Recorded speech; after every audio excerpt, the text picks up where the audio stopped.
Igreja do Rosário é um dos principais patrimônios tombados de Lavras e região. Originalmente foi erigida a Capela de Santana em 1753, mas passou a ser chamada de Igreja do Rosário após a construção da nova matriz em 1917. No período colonial, era forte o investimento na arte, sustentada principalmente pela Igreja, com a demanda fluente de recomendações de missas, novenas, antífonas, ciclos religiosos, festas de santos, etc. Havia vários motivos para recomendações de missas, como funerais, batismos, casamentos, entre outros.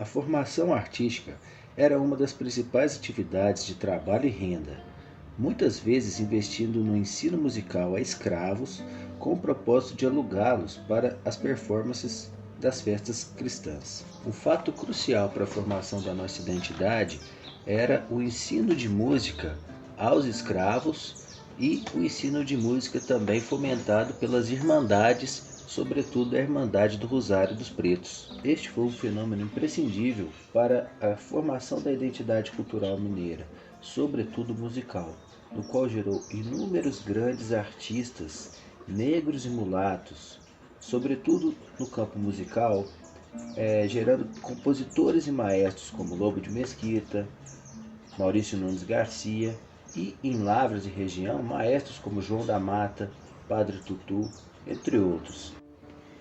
Registra-se em 1831 que o padre Francisco Brasiel lecionava música na Igreja Matriz de Santana.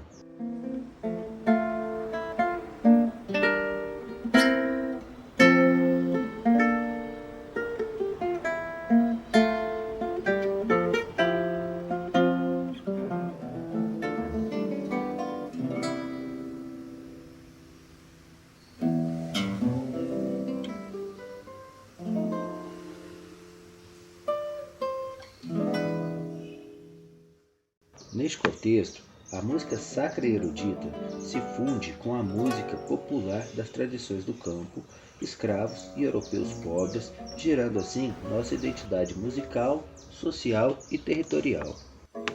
Era comum, no período colonial, a liturgia ser seguida por um coro, uma orquestra e, sobretudo, por música. As missas encomendadas precisavam de uma autorização de Portugal, assim como as leis de composição religiosa. A autorização para a realização das missas vinha diretamente da Igreja, através do Vaticano e através de Portugal. Assim, era permitida a contratação de compositores, de músicos, de cantores, de um coro, para que fosse realizada a missa. Nesse contexto, era grande a demanda por músicos, fazendo assim movimentar a economia artística na região. As corporações musicais, as liras, assim como Lira Lavrense e Lira Sanjoanense, eram responsáveis pela atividade musical nas festas religiosas, missas e também festas cívicas da cidade.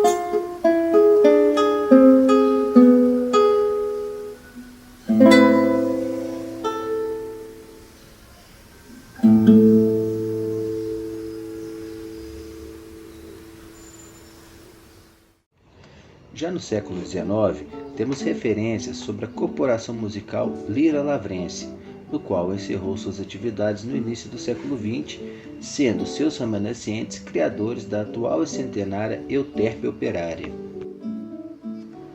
Contudo, no contexto do campo, no contexto rural, às vezes era inacessível a presença de autoridades eclesiásticas ao homem do campo, permitindo que esse homem do campo devoto e às vezes munido de um conhecimento musical pudesse fazer a sua prática religiosa católica, porém à sua maneira. No ambiente do campo, nas grandes fazendas, aconteceu também fenômenos interculturais, ou seja, era um espaço multicultural composto por nobres, fazendeiros, escravos, pobres europeus, mulatos, descendentes de toda sorte de europeus, africanos e indígenas, possibilitando assim também a fusão entre culturas. Essa fusão fica evidente em estilos musicais como a modinha, o lundu, as serestas e as serenatas, os choros.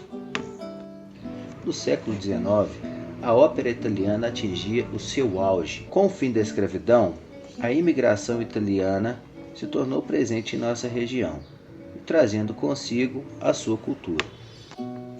Porém, no início do século XX, com o advento das novidades como a TV, a rádio, fazem com que os teatros e as óperas percam espaço e prestígio. As grandes orquestras eram substituídas por sanfonas, violões, cavaquinhos, bandolins, pandeiros, e as áreas eram cantadas agora fora dos grandes teatros e sim debaixo das grandes sacadas, fazendo assim as serestas e as serenatas. Sendo assim, a imigração possibilitou a influência das áreas italianas da música brasileira, sendo interpretada por pessoas simples, camponeses, comerciantes, urbanos ou rurais, itinerantes. Em Lavras, tivemos o Teatro Municipal, inspirado no Teatro alla Scala de Milão, no qual foi realizado, na sua inauguração, a ópera de Giuseppe Verdi, Aida.